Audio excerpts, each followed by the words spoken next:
네, 안녕하세요. 취업 보게 해주는 코디 최지연입니다. 네, 오늘 제가 선택한 기업은요. 하반기 공채가 한참인 기업들 가운데서 제가 이제 기관을 하나 선정을 했는데요. 지방 공기업 중에서 출연 기관을 하나 선택을 했습니다. 아마 관광을 사랑하시는 분들이라면은 좀 관심을 가질 법한데요. 바로 서울관광재단입니다. 지역에서 좀 우리가 근무를 할 수 있다는 그런 특수한 환경 때문에 훨씬 더 다른 데보다는 인기가 많은 기업이기도 하죠. 네, 오늘 서울관광재단 어떤 곳인지 기업 분석하고 그리고 채용 과정 알아보고요. 또 서류 전형이나 면접 전형은 어떻게 준비하면 좋은지 하나씩 뽀개 보도록 하겠습니다. 서울관광재단, 이름이 쉽긴 하지만 좀 처음 들어보시는 분들도 있을 거예요. 그래서 어떤 기관인지 한번 알아보도록 하겠습니다. 네, 2008년 관광 마케팅 주식회사의 사업을 양도받아서 관광 전담기구로서 공익적 기능을 수행하고 관광 산업을 지원하는 기관이다. 설립일을 보면은 2018년이에요. 그러니까 작년이죠. 그러니까 1년이 간 넘은 기관이기 때문에 아마 서울관광재단이라는 이름으로 뭔가 많이 보지는 못하셨을 겁니다. 예전에는 이제 서울관광 마케팅이라는 이제 주식회사에서 이제 그 사업을 이제 공익적으로 우리가 지금 하고 있는 거죠. 지금 제가 보여드리는 기관 소개 자료는요. 지방공기업에 출연한 기업이기 때문에 이런 자료들은 클린아이에서 볼 수가 있어요. 그래서 클린아이에 기초한 자료라는 거를 미리 말씀을 드릴게요. 기업 분류는 지금 지자체 출연 기관이라고 되어 있는데 지자체 출자 및 출연 기관으로 지금 분류가 되어 있고요. 지자체에서 이제 자본금을 이제 50% 이상 출연을 해서 만든 이제 기업을 이제 우리가 출연 기관이라고 하고 있죠. 그래서 서울 이 지자체에서 운영하고 있는 이제 출연을 해서 운영하고 있는 그런 기관이다라고 보시면 되겠습니다. 종업원 수는 156명이고요. 네. 그리고 업종이랑 업태는 공공관계 서비스업, 문화 및 관광행정으로 되어 있습니다. 작년 기준으로 매출액을 보면은 168억 원이고요. 당기순이익은 1.3억 원입니다. 일단 우리가 이제 공익사업 같은 경우에는 그렇게 이익이 크게 나지 않아요. 그래서 이 부분에 대해서는 너무 염려하지 않으셔도 됩니다. 공익사업 자체가 이제 우리가 막 그렇게 수익을 좀 목적으로 하는 기업과는 좀 성향이 다르기 때문에 수익이 낮지 않는다고 해서 우리가 근무를 하는 환경이 열악하거나 그렇지 않거든요. 이제 이런 부분들은 다 알고 지원을 하시는 거니까 아실 거라고 생각이 들고요. 그래서 사업 내용은 관광 자원 지원 및 개발 그리고 마이스 산업 외에 다른 사업들을 하고 있다라고 알고 계시면 되겠습니다. 지금 이제 2018년부터 이제 설립이 됐지만 이 기관이 굉장히 지금 인기가 많아요. 말씀드렸지만 다른 지역 공기업들 같은 경우보다도 훨씬 서울에서 일할 수 있는 환경을 다들 선호하거든요. 특히 다른 지역들보다도 서울은 여러 지역들에서 올라와서 좀 근무하고 살고 싶은 분들이 많기 때문에 이런 서울자가 들어간 또 지역 공기업 혹은 지역 지자체가 서울이 출자한 어떤 출자나 출연 기간 같은 경우에는 훨씬 더 인기가 많다고 보시면 되겠죠. 그래서 경쟁률이 조금 세다 이런 것들은 좀 알고 계셔야 될 것 같아요. 자, 그러면 서울관광재단에서 어떤 일들 하는지 좀 정리해서 볼게요. 일단 첫 번째로 관광 상품 및 자원을 개발한다. 그래서 이제 체험 관광을 할 수 있는 어떤 콘텐츠, 포털 사이트라든지 한류 관광을 위한 어떤 그런 부분들을 이제 개발을 한다든지 또 서울 자유이용권 패스가 있더라고요. 네, 그래서 그런 부분들도 이제 상품을 계속 우리가 개발을 해야 되는 거죠. 그래서 우수 상품 관광 인증제도 있고 뭐 도보 관광이라든지 숙박업이라든지 이제 이런 부분들을 해서 서울이라는 도시가 관광하기 좋은 도시고 또 여러 번 관광하고 싶은 곳이다라고 이제 매력적으로 이제 보일 수 있게 꼭 보이는 것만이 아니라 체험하고 경험하면서 또 오고 싶게 이제 이렇게 해야 되는 사업들을 주로 한다 보시면 되겠습니다. 그리고 두 번째 관광 정보 서비스를 보면은 이제 관광 정보를 이제 제공을 하는 거지요. 그래서 서울 관광 가이드북이랑 이제 지도를 주는데 저도 계속 서울에서 나고 자라서 서울을 잘 안다고 착각을 해서 서울 관광을 잘 안 했거든요. 근데 이제 이번에 이제 이런 부분들을 조사를 하면서 보니까 서울에 정말 아름다운 곳이 곳곳에 숨어져 있어요. 일하러만 다니지 사실 이렇게 서울을 놀러 다니지 않고 그냥 거주지라고 생각을 하다 보니까 좀 이렇게 생각이 좀 이렇게 우물안 개구리처럼 빠져 있었던 것 같아요. 그래서 저도 조금 시간이 되면 서울 관광을 좀 많이 이 정보를 좀 얻어서 볼까 생각을 좀 해봤어요. 그래서 여기 지원하시는 분들은 서울 관광 정보 여기서 나오는 사업 영역도 알아야 되지만 어떤 콘텐츠들이 이미 개발이 되어 있는지 그걸 알아야 더 업데이트를 할 수 있잖아요. 그래서 여러분들은 좀 많이 가셔서 이런 좋은 프로그램들이 많구나라는 걸 공부를 많이 하셔야 돼요. 자, 세 번째는 축제 및 행사인데요. 그리고 이제 여러 가지 축제가 있지만 서울에서 대표적인 축제가 서울 비초롱 축제. 이것도 저는 이제 뭐 지나다니면서 그냥 구경을 했지 굳이 뭐 가거나 그러지는 않았어요. 뭐 일을 하다 보니까. 그런데 이제 이 축제도 이게 뭔가 랜드마크가 되는 거죠. 이 축제를 하는 등불 축제를 하는 그런 지역과 그 시즌이 꼭 불꽃 축제를 하고 뭐 어떤 꽃 축제를 하고 하는 것처럼 이제 서울에서 자리가 잡은 거죠. 그래서 그런 인기 있는 축제나 행사 같은 것들 지원하고 개발하고 하고 있고요. 그다음에 해외 홍보 마케팅, 또 해외 설명회를 한다든지 뭐 의료 관광 우리나라에서 좀 부가가치가 좀 높은 사업이잖아요. 이제 그런 부분들. 그다음에 마이스 산업이 정말 부가가치, 고부가가치 산업이죠. 그래서 뭐 미팅, 그리고 뭐 포상, 뭐 관광, 뭐 이런 거, 그다음에 컨벤션, 그 뭐죠? 전시회, 박람회 여러 가지 뭐 할 수 있는 여러 가지 복합적인 비즈니스 관광을 할 수 있는 사업이기 때문에 이 분야의 부가가치가 굉장히 높고요. 그래서 서울뿐만이 아니라 뭐 부산에 백스코 있죠? 서울에 코엑스 있죠? 일산에 뭐 킨텍스 있죠? 여러 가지 뭐 그 광주에도 김대중 컨벤션 센터 있죠? 이렇게 큰 어떤 지역에서 마이스 산업을 유치하기 위한 지역들의 노력이 많이 있습니다. 그래서 서울에도 이런 관광뿐만이 아니라 마이스 사업에도 지금 하고 있다. 주요 사업 중에. 그러니까 여러분들은 이 서울이라는 도시가 얼마나 매력적인지 알고 계시고 또 그 매력을 알려야 되는 그런 사람으로 지원을 해야 된다. 한마디로 말하면 그런 거죠. 자, 그러면 서울관광재단의 핫 이슈 뭐가 있는지 한번 볼게요. 제가 한번 꼽아봤는데요. 첫 번째 핫 이슈는 서울 고궁 관광버스 불법 주차 그리고 공회전 단속을 매일매일 한다 연말까지. 이거 굉장히 지금 문제거든요. 일단 서울에서 그 매연 공회전을 계속 하고 있어요. 그러니까 관광을 하는 동안에 버스를 대절해놨으니까 기다리고 있으면 또 에어컨 더우니까 켜놔야죠. 뭐 겨울엔 또 히터 켜놔야죠. 시동 켜놔야죠. 이러면서 공회전을 계속 해놓기 때문에 막 그 매연과 이런 부분들 이제 공해가 심해진단 말이에요. 그래서 서울의 어떤 도시가 지금 우리 미세먼지가 사회 재난으로 됐잖아요. 그러니까 이런 부분들을 좀 단속하기 위해서 그 다음에 또 관광버스가 불법 주차하고 있죠. 서울에 뭐 덕수궁, 뭐 경복궁, 뭐 창경궁 또 뭐 있어요. 뭐 북촌 이런 투어들을 고궁 투어 이런 것들을 좀 많이 하다 보니까 이제 관광버스의 불법 주차나 공회전으로 인해서 그 서울이라는 도시가 아파지고 있는 거죠. 그래서 이런 것들을 단속하고 있는데 이걸 어떻게 해결하면 좋을까? 이런 아이디어를 만약에 가지고 간다면 면접에서 얼마나 잘 될까요? 좀 그래서 아마 이거에 대해서 생각해 보실 분들이 있으면 생각하면 좋겠다. 지금 우리 서울 관광의 한 문제점이기 때문에 그래서 이걸 한번 생각해 보셨으면 해서 가져왔고요.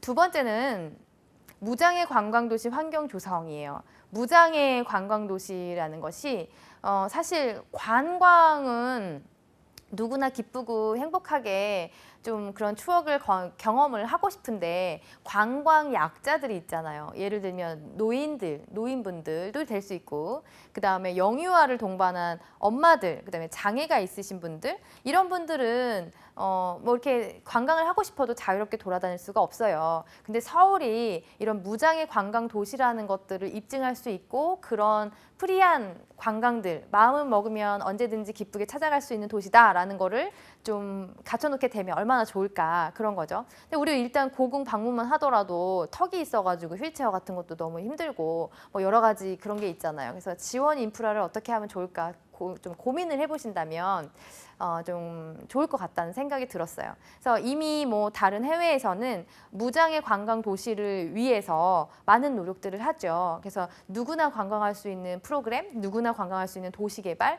지원 이런 것들을 많이 하고 있어서 서울도 이런 부분들을 많이 고민을 해야 된다. 그래서 누구나에게 모두에게 열려 있는 관광 도시가 될 수 있도록 좀 고민해보는 어떤 주제가 됐으면 좋겠다 해서 두 번째 이슈로 꼽아봤습니다. 자, 그리고 세 번째는요.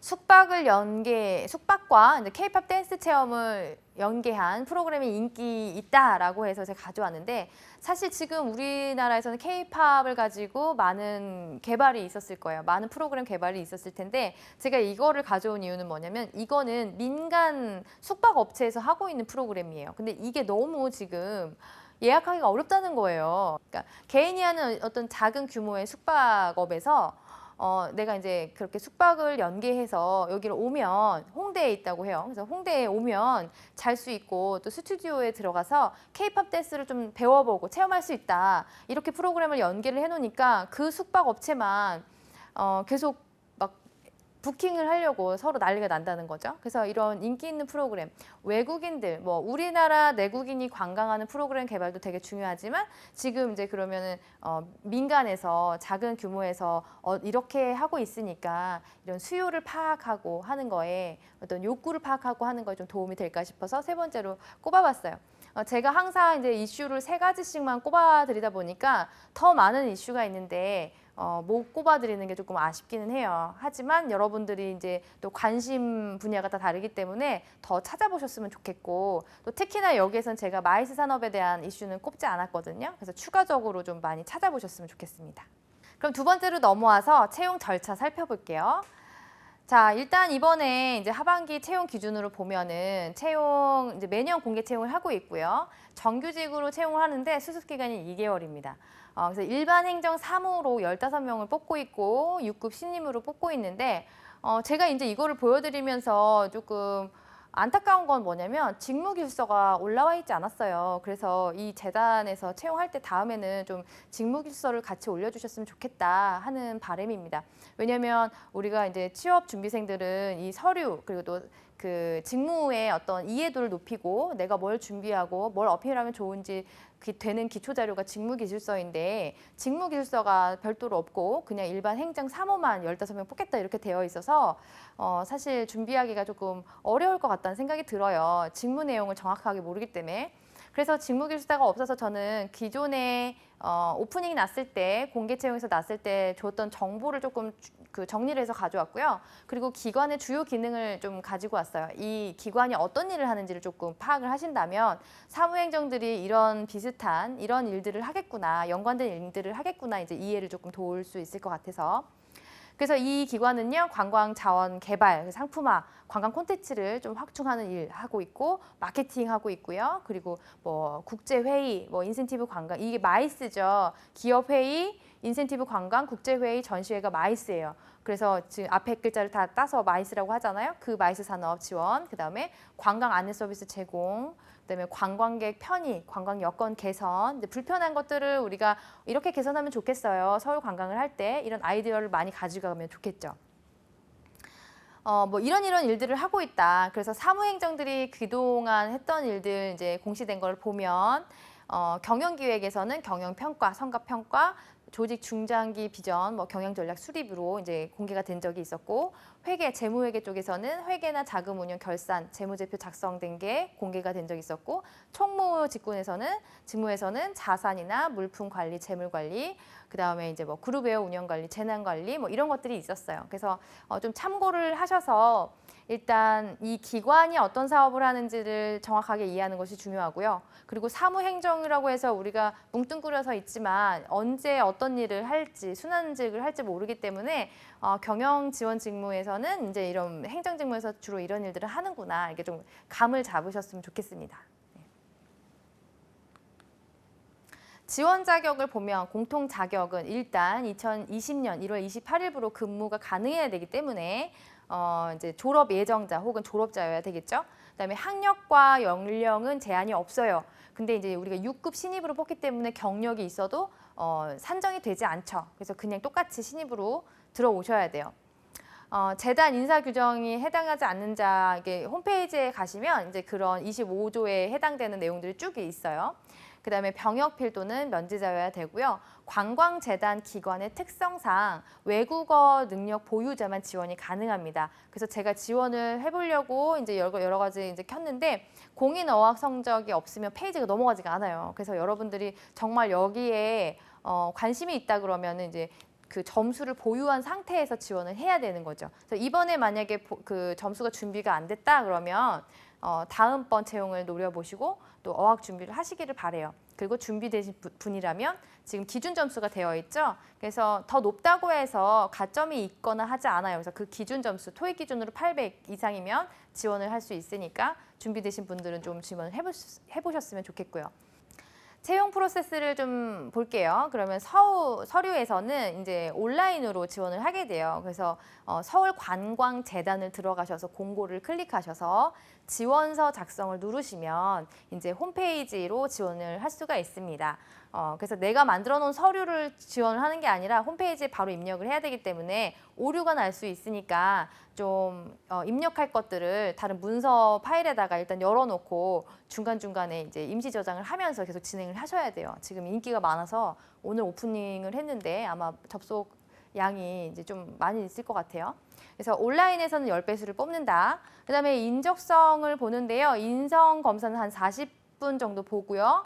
그다음에 적성 검사는 한 2시간 정도 봐요. 그래서 문항이 한 260개에서 290개 정도 사이에 좀 많은 문항들을 보기 때문에 인성은 당연히 이제 우리가 솔직하게 항상 강조하지만 솔직하게 또 뭐 인재상이나 뭐 내가 바라고 싶은 바람직한 인재상 이런 거 체크하지 말고 정말 솔직하게 하는 게 중요하다. 일관성 있는 게 중요하다. 적성 검사 적성 같은 경우에는 오답이 없는 것이 중요하다.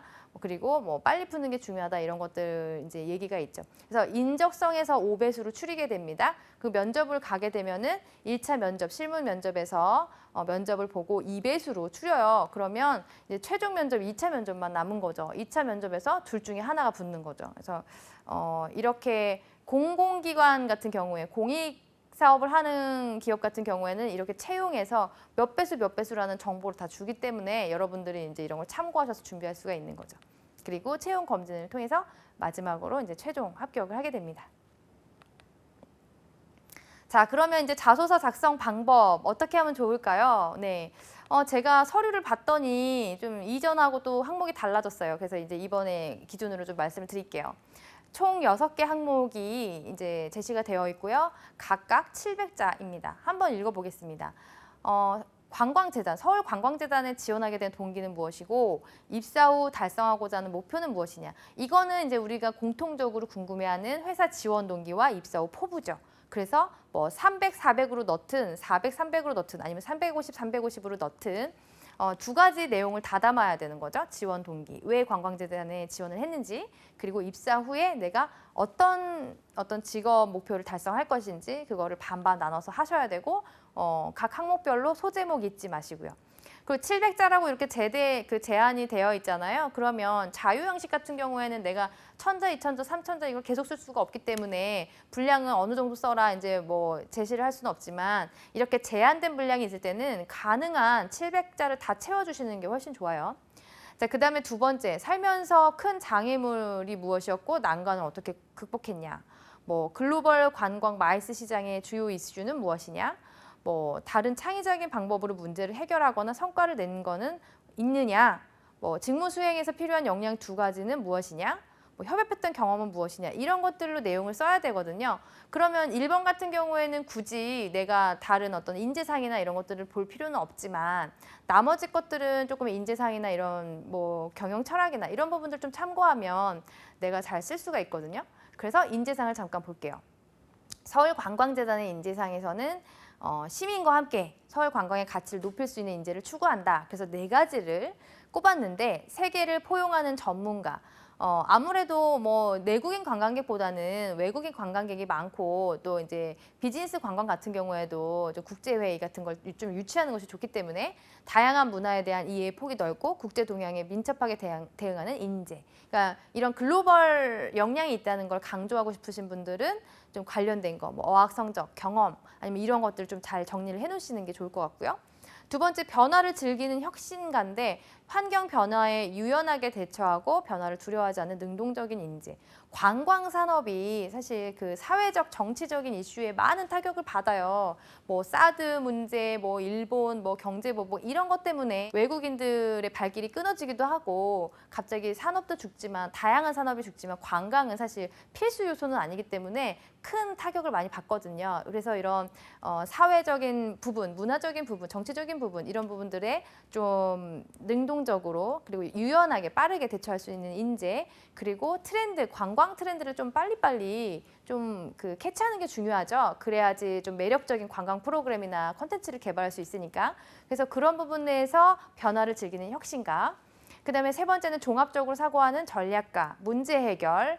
관광에 문제가 있죠. 지금 서울 도시에도 아까 얘기했지만 관광버스라든지 뭐 무장애라든지 여러 가지 문제들이 지금 있는데 이것들을 이제 분석해서 풀어낼 수 있는 사람들 원하고 있고 네 번째는 소통하는 협력가. 우리가 시너지를 내야 된다. 그래서 네 가지를 보고 있어요. 그래서 이거를 조금 기억을 하셨다가 자, 그러면 1번은 지원 동기, 입사 후 포부 아까 전에 반반씩 나눠서 하시면 문제가 없을 거라고 말씀드렸고 두 번째, 그다음에 난관을 극복하기 위해서 노력했던 것이 무엇이었냐? 문제 해결했던 그거 있죠. 문제 해결. 아까 전에 보니까 문제 해결하고 분석하는 것들을 좀 좋아했었잖아요. 인재상 세 번째에서. 그래서 그것과 관련돼서 나왔다고 약간 캐치를 하신 다음에 그동안 내가 어려운 문제가 있었는데 어떻게 그 난관을 극복했는지, 해결했는지, 노력했는지 이런 부분들. 그러니까 조금 어려움이 있어도 쓰러지지 않고 계속적으로 이제 그 뭔가 도전하고 그래서 시도하고 능동적으로 해야 되잖아요. 그래서 이 2번이 2번, 3번의 인재상과 지금 겹치는 것 같아요. 그래서 그 부분과 관련된 경험을 하나 생각을 해두셔야 되고요. 그다음에 세 번째가 이제 글로벌 관광 마이스. 그다음에 이제 첫 번째 글로벌 역량을 좀 강조했던 부분이죠. 그래서 이 부분에 대해서 마이스 산업에 대한 주요 이슈 좀 검색을 하셔가지고 내가 왜 이 관심이 있는지 그다음에 내가 직무로 들어왔을 때 어떻게 할 수 있을지에 대한 의견을 좀 제시를 하면 되는 질문이죠. 4번은 문제를 해결하거나 성과를 도출했던 경험. 사실 2번하고 4번이 조금은 겹칠 수가 있어요. 난관을 극복하기 위해서는 그 문제가 무엇이었고 그걸 해결해야 됐으니까. 그래서 이제 그 같은 소재가 아닌 걸로 한 2개 정도 꼽는 게 좋겠죠. 문제 해결 같은 경우에.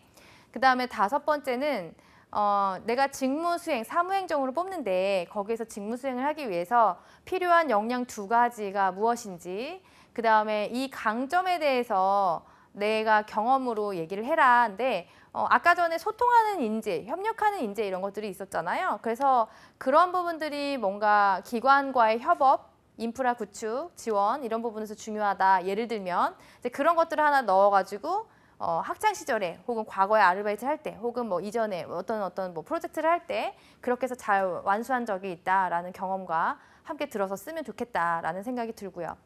6번째는 협업했던 경험에서 팀워크가 또 같이 나오죠. 그래서 공동의 목표를 위해서 협업했던 경험은 팀 과제나 아니면 서포터즈 같은 거 경험이 있으시면 그런 것들 하셔도 될 것 같고 이런 협업했던 경험에서 우리가 중요하게 기재해야 되는 거는 뭐냐면 지원자의 역할, 그러니까 나의 역할, 팀 속에서 내가 한 역할이 무엇이냐, 그리고 얼마나 기여를 했느냐 이걸 강조해서 써주셔야 되거든요. 그래서 이 6가지의 항목은 그 소재를 찾는 거, 그 다음에 되도록 700자 꽉꽉 채워서 소제목 달아서 써주시는 게 좋겠다라는 것까지 말씀을 드리겠습니다. 자, 그럼 마지막에 이제 면접 전략 포인트, 면접 전형 어떻게 준비하면 좋을까요? 인데요. 면접 유형은 1차 면접, 2차 면접 지금 나눠져 있고요. 1차는 우리가 일반적으로 실무 면접, 그리고 2차는 심층 면접, 뭐 인성 면접 이렇게 되어 있어요. 그래서 다대다로 진행이 되고 1번 같은 1차 면접 같은 경우에는 외국어 면접이 외국인 1명, 그 면접관 1명 그리고 같이 그룹으로 면접을 보기 때문에 1대 다로 제가 기재를 해놨는데 직무 능력 같은 경우는 이제 다대다가 되는 거죠.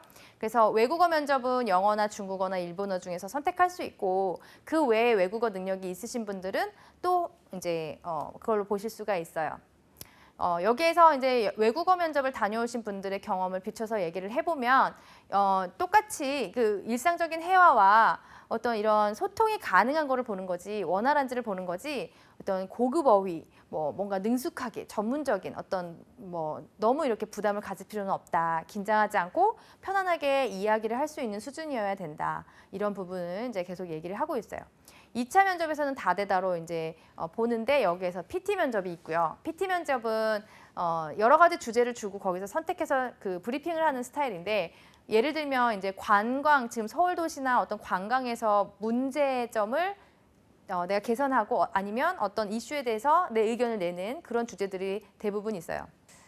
자, 그래서 이제 주요 질문들은 뭐를 하면 좋으냐면 이제 관광은 무엇인가? 관광이 뭐라고 생각하세요? 라는 어떤 질문들이 이제 자주 나왔었고 최근 관심 있는 산업 이슈, 관광 트렌드, 그리고 관광과 관련된 정책은 무엇이 있나? 그리고 그거에 대한 본인의 의견은 어떤가? 이런 것들을 계속 물어봐요. 관광 트렌드, 관광 어떤 산업의 환경이 굉장히 예민하게 민첩하게 대처를 해야 되는 부분이 있다 보니까 이런 이슈, 트렌드, 정책, 제도 이런 거를 얼마나 잘 캐치하고 잘 이해하고 있는지를 좀 보고 있습니다. 그래서 관련된 거 공부하시고요. 예를 들면 이제 문제 해결에 대한 제안이 나올 수 있는데 투어리스티피케이션 아니면 숙박 공유 문제 아니면 아까 그 무장애 관광 문제 아니면 버스, 관광버스 불법 주차 문제 여러 가지 문제가 나올 수가 있어요. 이것과 관련돼서 자신의 의견을 잘 논리적으로 얘기를 하시면 될 것 같고 또 관광 콘텐츠를 제안할 아이디어가 있는가를 물어보는데 그러려면 이미 나와 있는 정보들을 그 가이드북을 여러분들이 잘 보셔야 돼요. 그래서 이미 이렇게 잘 되어 있지만 이거를 이제 좀 새롭게 제안하겠다 혹은 이렇게 개선하고 싶다 이런 아이디어를 제안을 할 수가 있는 거죠. 그래서 가이드북 같은 거 좀 잘 보고 가시고요. 서울 관광의 장점과 단점은 무엇인가? 이것도 단골 질문이죠. 그러니까 우리가 서울관광재단에서는 서울 관광과 관련해서 지원을 하고 또 개발을 하고 또 관광 산업을 키워야 되는 이제 이런 부분들이 있기 때문에 이런 매력을 어필하려면 그 장점이 있다면 그거를 더 부각시켜야 되고 단점이 있으면 이걸 개선을 해야 되는데 그런 부분들을 좀 준비해서 가야 되는 거죠. 근데 이제 서울에 산다고 해서 서울 관광을 많이 하느냐 그게 아니에요. 오히려 타 지역에 있는 분들이 관광을 많이 해요. 그래서 좀 여기를 가고 싶다 그러면 관광 가이드북에 나와 있는 대로 조금 둘러보고 문제점을 정리해서 가는 것도 저는 방법이라고 생각해요. 근데 이미 지금은 지원을 해야 된다면 그냥 아이디어 차원에서 좀 생각을 해보는 것도 좋죠.